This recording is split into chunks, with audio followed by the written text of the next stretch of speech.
Bienvenidos a mi serie Adictos a tu presencia. Después de un buen tiempito nos volvemos a encontrar, pero con las pilas súper recargadas para seguir meditando en el libro de Gálatas. Y ahora nos toca el capítulo 2.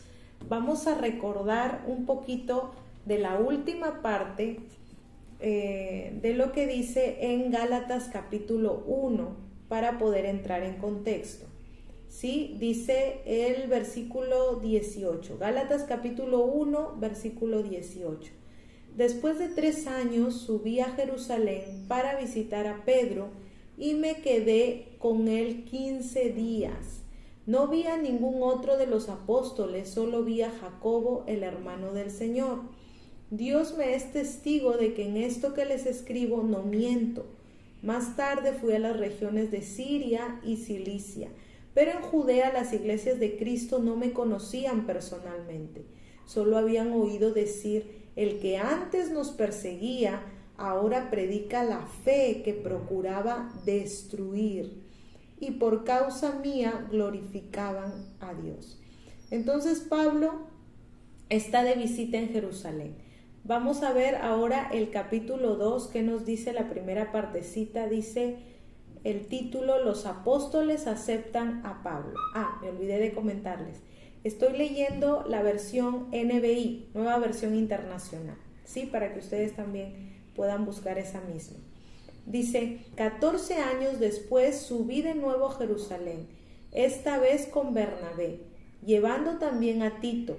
Fui en obediencia a una revelación y me reuní en privado con los que eran reconocidos como dirigentes y les expliqué el evangelio que predico entre los gentiles para que todo mi esfuerzo no fuera en vano. Qué interesante. Acá quiero resaltar esta parte que dice que Pablo fue en obediencia a una revelación. ¿Y qué significa esto? Se refiere a que no fue porque alguien le llamara, sino porque Dios le dijo que fuera. En otras palabras, una orden directa del mismo Dios. Vamos a continuar. Después dice,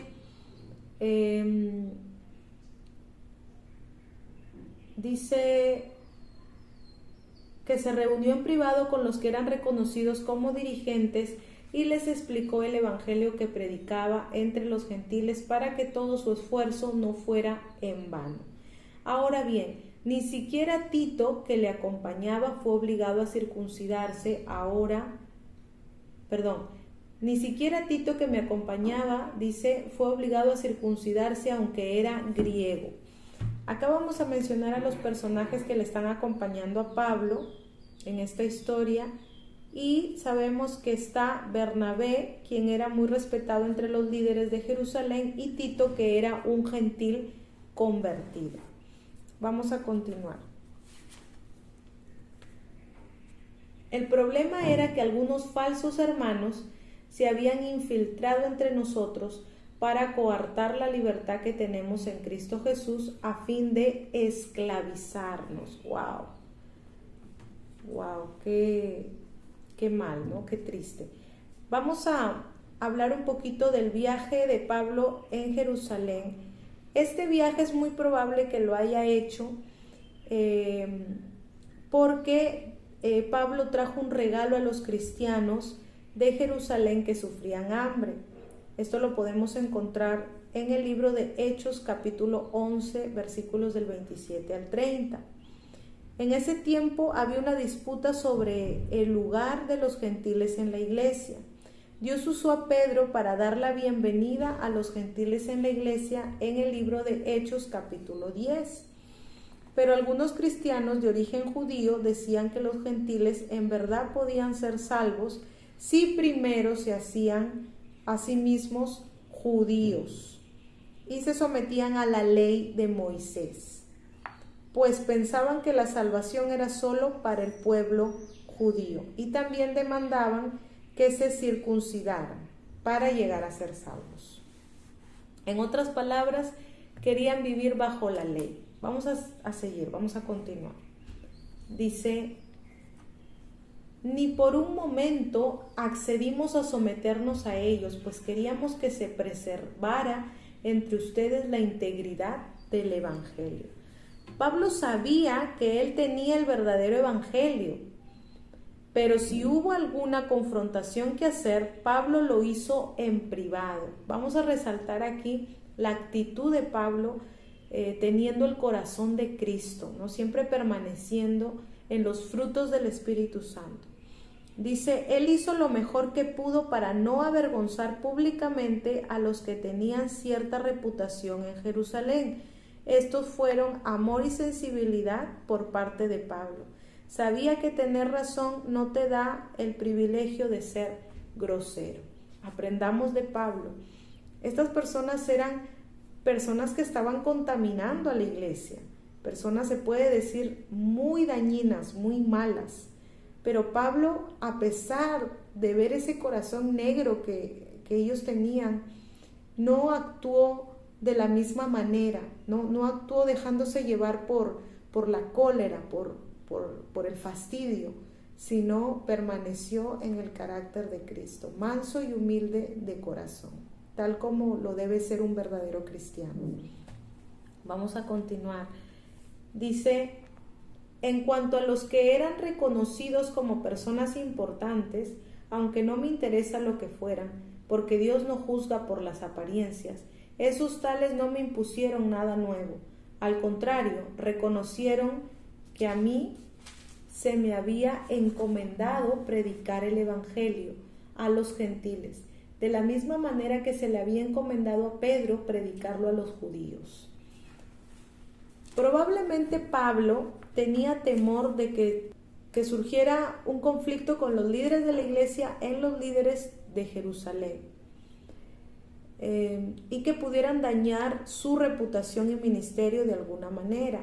Además, también podían unirse los falsos maestros con los líderes de Jerusalén para deshacer el trabajo de Pablo en la plantación de iglesias, y eso haría que el trabajo de Pablo fuera en vano. Entonces Pablo no solo permaneció en una actitud humilde, sino que fue muy astuto porque tampoco le convenía avergonzarlos, porque ellos podían dañar su reputación. Entonces todo esto él lo analizó tranquilamente, ¿no? Con la ayuda de la sabiduría de Dios, y dio un golpe certero, ¿no? Hizo un movimiento perfecto, en otras palabras, ¿no? El liderazgo en Jerusalén aceptó a Tito, quien era un gentil convertido, a pesar de que no estaba circuncidado. Esto quiere decir que el liderazgo en Jerusalén aceptó el evangelio de la gracia. Pablo no condenó la circuncisión como si fuera pecado recibirla, pero él insistía que la circuncisión no tenía nada que ver con la salvación y por lo tanto no debía imponerse a los gentiles. Acá leíamos que estos líderes falsos reconocían que Pablo estaba predicando el evangelio, ¿no? Había sido un hombre llamado a predicar el evangelio, por lo menos lo reconocían, ¿no? Pero ellos seguían con esa mentalidad errada. El mismo Dios que facultó a Pedro como apóstol de los judíos, me facultó también a mí como apóstol de los gentiles. En efecto, Jacobo, Pedro y Juan, que eran considerados columnas, al reconocer la gracia que yo había recibido, nos dieron la mano a Bernabé y a mí en señal de compañerismo, de modo que nosotros fuéramos a los gentiles y ellos a los judíos. Solo nos pidieron que nos acordáramos de los pobres, y eso es precisamente lo que he venido haciendo con esmero. Gloria a Dios. Entonces, Pablo había sido llamado completamente para dar el mensaje a los gentiles. Pero como Pablo estaba viendo que había mucho error en la mentalidad de algunos cristianos, él se quiso, se puede decir, arriesgar, ¿no? Quiso ahí un poco ayudar en esa tarea que realmente no le competía, pero pero que él quiso participar para poder aclarar la visión, ¿no? Para poder limpiar la contaminación que se estaba dando. Él tenía un celo grande en su corazón. Vamos a continuar. Pues bien, cuando Pedro fue a Antioquía, le eché en cara su comportamiento condenable. Antes que llegaran algunos de parte de Jacobo, Pedro solía comer con los gentiles, pero cuando aquellos llegaron, comenzó a retraerse y a separarse de los gentiles por temor a los partidarios de la circuncisión. Entonces los demás judíos se unieron a Pedro en su hipocresía, y hasta el mismo Bernabé se dejó arrastrar por esa conducta hipócrita. Wow. Pedro también había sido confundido. Pedro realmente no vivía lo que él creía, en otras palabras, ¿no? Él sabía que habían sido salvos por gracia, pero él con esa actitud demostraba que todavía pensaba que se debían acatar ciertas reglas o cumplir ciertos requisitos para poder ser salvos, y no estaba bien, ¿no? Es por eso que Pedro dice que se deja arrastrar, ¿no? Dice, Pedro solía comer con los gentiles, pero cuando aquellos llegaron, comenzó a retraerse y a separarse de los gentiles por temor a los partidarios de la circuncisión. Entonces, tengamos mucho cuidado, ¿no? Acá podemos aprender muchas cosas. Tengamos cuidado de dejarnos llevar por otros cristianos, ¿no? Porque sabemos que nosotros, muchos de ustedes son fieles a la iglesia y se rodean de personas cristianas, pero aún los mismos cristianos a veces tienen ciertos pensamientos que no van de acuerdo a lo que dice la palabra de Dios, ¿no? Entonces, cuando nos dejamos llevar por esas ideas erradas, no estamos abrazando la verdad, no estamos llevando una vida de acuerdo a lo que creemos, ¿no? Porque si tú crees que has sido salvo por gracia, no puedes estar sometiéndote nuevamente a la ley, porque ya no vives por la ley, ¿no? Es más, no se puede vivir cumpliendo solo la ley, sino en fe. Pero eso vamos a entenderlo un poquito más adelante, ¿sí? Entonces, Pedro se dejó llevar por esto. Dice, los demás judíos se unieron a Pedro en su hipocresía, y hasta el mismo Bernabé se dejó arrastrar por esa conducta hipócrita. Recordemos que tenemos alrededor de nosotros muchos testigos, así que hay que ser muy, muy cuidadosos, muy sabios en cada movimiento que hagamos, porque no solo caemos nosotros, sino que hacemos caer a generaciones. Cuando vi que no actuaban rectamente como corresponde a la integridad del Evangelio, le dije a Pedro delante de todos, si tú que eres judío vives como si no lo fueras, ¿por qué obligas a los gentiles a practicar el judaísmo? Claro, él se estaba contradiciendo con la actitud que estaba tomando, ¿no? Porque él era judío, pero ya no vivía como judío. Y les obligaba a los gentiles a que practicaran el judaísmo, ¿no? Era ilógico, en otras palabras. Nosotros somos judíos de nacimiento y no pecadores paganos. Sin embargo, al reconocer que nadie es justificado por las obras que demanda la ley, sino por la fe en Jesucristo, también nosotros hemos puesto nuestra fe en Cristo Jesús para ser justificados por la fe en Él y no por las obras de la ley, porque por estas nadie será justificado. Ahora bien, cuando buscamos ser justificados por Cristo, se hace evidente que nosotros mismos somos pecadores. ¿Quiere esto decir que Cristo está al servicio del pecado? De ninguna manera. Si uno vuelve a edificar lo que antes había destruido, se hace transgresor. Entonces, ¿qué nos está queriendo decir aquí Pablo? Dice que nosotros somos justificados por la fe en Jesucristo, en otras palabras, por el sacrificio de Jesucristo en la cruz. y no por las obras de la ley, porque por estas nadie puede ser justificado.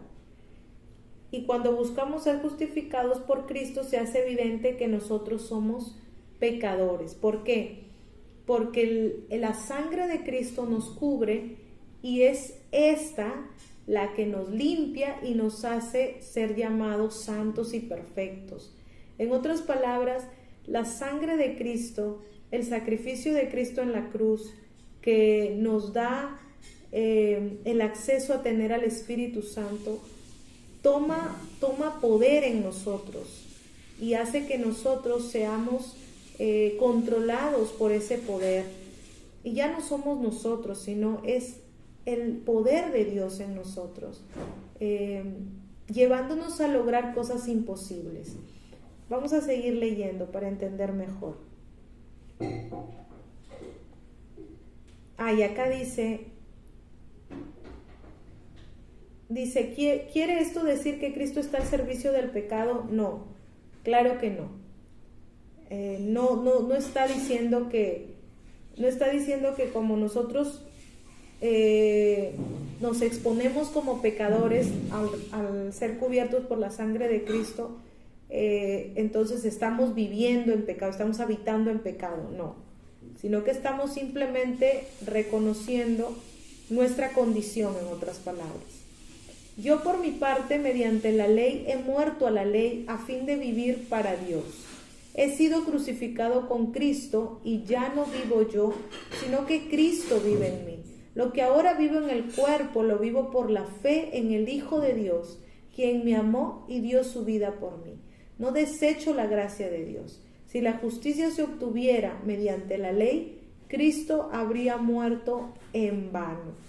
Entonces, ¿qué nos quiere decir aquí Pablo? Pablo hizo una declaración audaz, diciendo que él había muerto para la ley. Entonces, si estaba muerto a la ley, era imposible que la ley fuera la forma en que Dios lo aceptaba. Tengamos en cuenta que no era la ley la que estaba muerta. No fue la ley la que murió, sino Pablo quien murió a la ley. La ley misma mató a Pablo. Le mostró que nunca podría estar a la altura de la ley y cumplir su santa norma. Pablo llegó a entender la ley de la manera en que Jesús la explicó en el Sermón del Monte. Podemos revisar Mateo capítulo 5 para recordar el Sermón del Monte. Cada uno después de la meditación puede hacerlo. Yo los animo a que lo hagan y confirmen todo lo que les estoy compartiendo. Él se dio cuenta que la ley lo hacía culpable ante Dios y no lo justificaba. Y quisiera compartir con ustedes algunas diferencias de lo que es vivir en la ley y vivir por gracia, para poder comprender mejor. La ley es Dios prohibiendo, la gracia es Dios concediendo. La ley es lo que yo debiera ser para Dios. La gracia es lo que Dios ya hizo por mí. La ley es procurar ser salvo. La gracia es ser salvo sin procurar. La ley decía, haz esto y vivirás. La gracia dice, reposa y disfrutarás. La ley era un fiscal, Moisés. La gracia es un abogado, Jesucristo. La ley condenaba irremisiblemente. La gracia justifica gratuitamente. La ley era un sistema de prueba y exigencia. La gracia es un tesoro de favores y misericordia. La ley gritaba, apedréalo, mátalo. La gracia te dice, vete y no peques más. La ley estaba llena de ritos, figuras, ceremonias y ordenanzas. La gracia está llena del espíritu de libertad. La ley es la vivencia del yo. La gracia es por Él, en Él y de Él en la vida de Cristo. La ley era un ministerio de condenación. La gracia es un ministerio de reconciliación. En la ley los tres pilares eran el día del sábado, las comidas santas y la circuncisión. En la gracia los tres pilares fundamentales son la fe, el amor y la paz. Pablo da a entender que él murió a la ley cuando Jesús murió en la cruz. Por eso, desde que morimos con Cristo en la cruz, tenemos una vida diferente. Ahora manejada por fe, es nuestra vida, es nuestra nueva vida que Dios nos ha dado. Antes, la relación de Pablo con Dios se basaba en lo que podía él hacer por Dios. Su fe estaba en sí mismo, pero ahora el fundamento era lo que Jesucristo había hecho por él. Nosotros ofrecemos lo mejor que podemos y la gracia hace el resto. Entonces toda nuestra justicia proviene de la obra de Jesús por nosotros. Pablo está llamando la atención de Pedro sobre algo en lo que creía, pero que no actuaba de acuerdo a ello. Uno debe creer que Jesús salva y que nosotros no nos salvamos a nosotros mismos, pero uno también debe negarse a actuar y pensar como que nos salvamos a nosotros mismos. Qué difícil es a veces solo vivir por gracia y no vivir en la ley, ¿verdad? Yo personalmente muchas veces he caído en esto, en ser demasiado estricta en algunas cosas, por ejemplo. No con eso digo que no vamos a esforzarnos en darle lo mejor al Señor y darle lo que merece al Señor. No me entiendan mal. No estoy diciendo que abusemos del amor de Dios. Estoy diciendo que disfrutemos realmente de saber que Dios va a intervenir en medio de nuestra debilidad y de nuestra dificultad, ¿no? Por ejemplo, cuando uno declara un ayuno, ¿verdad? Uno dice, voy a ayunar 3 días. Entonces tú declaras esto que vas a hacer para Dios, este sacrificio, empiezas, de pronto llegas al 3er día y ya sientes que está bien levantarlo a las 6 de la tarde, pero te condenas, te empiezas a condenar y dices, no, pero yo le prometí al Señor que eran 3 días completos, solo con agua, pero has llegado al 3er día, pero tú dices, no, porque entonces eso sería desobediencia completa al Señor, eso sería ser necio y no. Si bien es cierto, el Señor está ahí sosteniéndote, pero Él siempre te va a sostener de acuerdo a cómo tú te dispongas, ¿no? Entonces, si ya tu disposición es hasta esa hora, hasta las 6, permite que la gracia de Dios te cubra y te acepte, ¿no? Claro que siempre es bueno también preguntarle al Señor, ¿no? Hay mucha gente que solo ayuna hasta las 6 de la tarde, por ejemplo, toda una semana, cada día hasta las 6 de la tarde, y nunca ha ayunado toda una semana completa, por ejemplo, y no por eso vamos a decir que Dios no nos ama, ¿no? Entonces no se trata de cuánto hagamos nosotros por Dios, sino de cuánto le permitimos al Señor obrar en nosotros, ¿no? De cómo estamos dispuestos a que Dios venga a nuestro corazón, que habite en nuestro corazón, en nuestro cuerpo, ¿no? Que este es el templo del Espíritu Santo. Eso es importante, ¿no? Por ejemplo, algunos se condenan por no guardar el sábado, como mencionábamos en las diferencias entre la ley y la gracia, ¿no?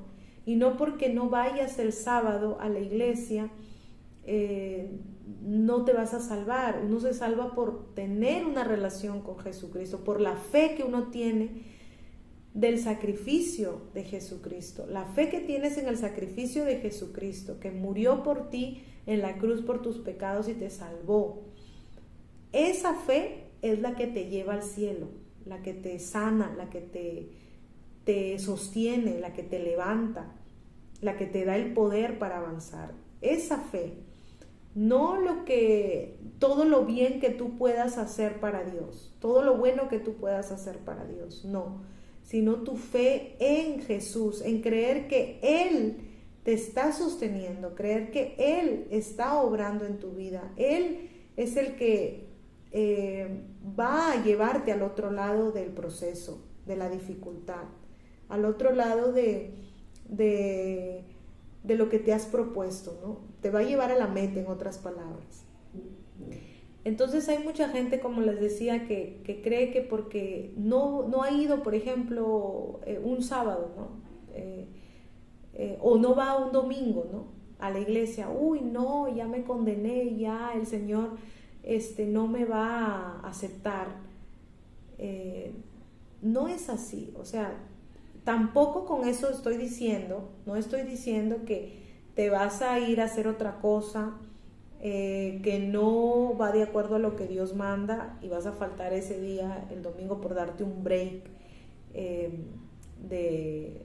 de tu relación con Dios. No, tienes que también ser sabio. Yo no estoy hablando de eso, estoy hablando de que de repente, no sé, falleció un familiar tuyo día domingo y no pudiste ir a la iglesia.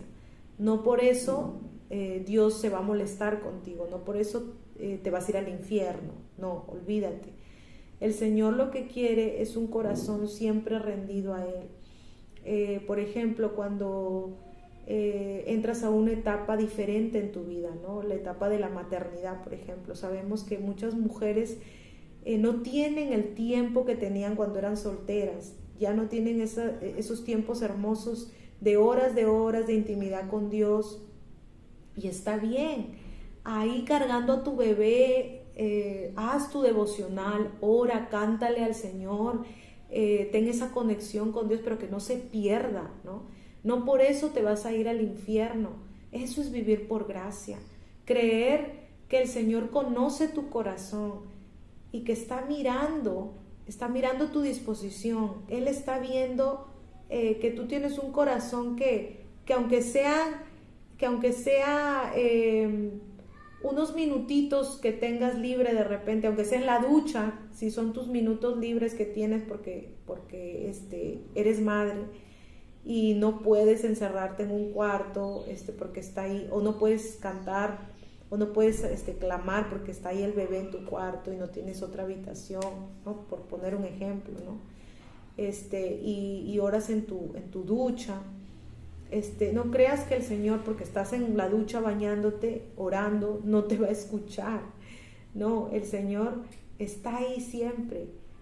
Él es un Dios que mira la disposición de tu corazón, más que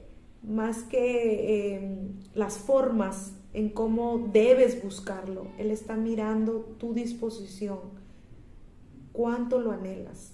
Eso es lo importante. Espero que haya quedado claro. Te bendigo. Declaro que de ahora en adelante vas a ser una persona que no se rige tanto de la ley, que no es una persona que se la pase condenándose, sino más bien que entienda que somos salvos por gracia, pero que no abusa del amor de Dios, sino que sabiamente comprende que es el Señor el que manifiesta su poder en nuestra debilidad. Que Dios te bendiga.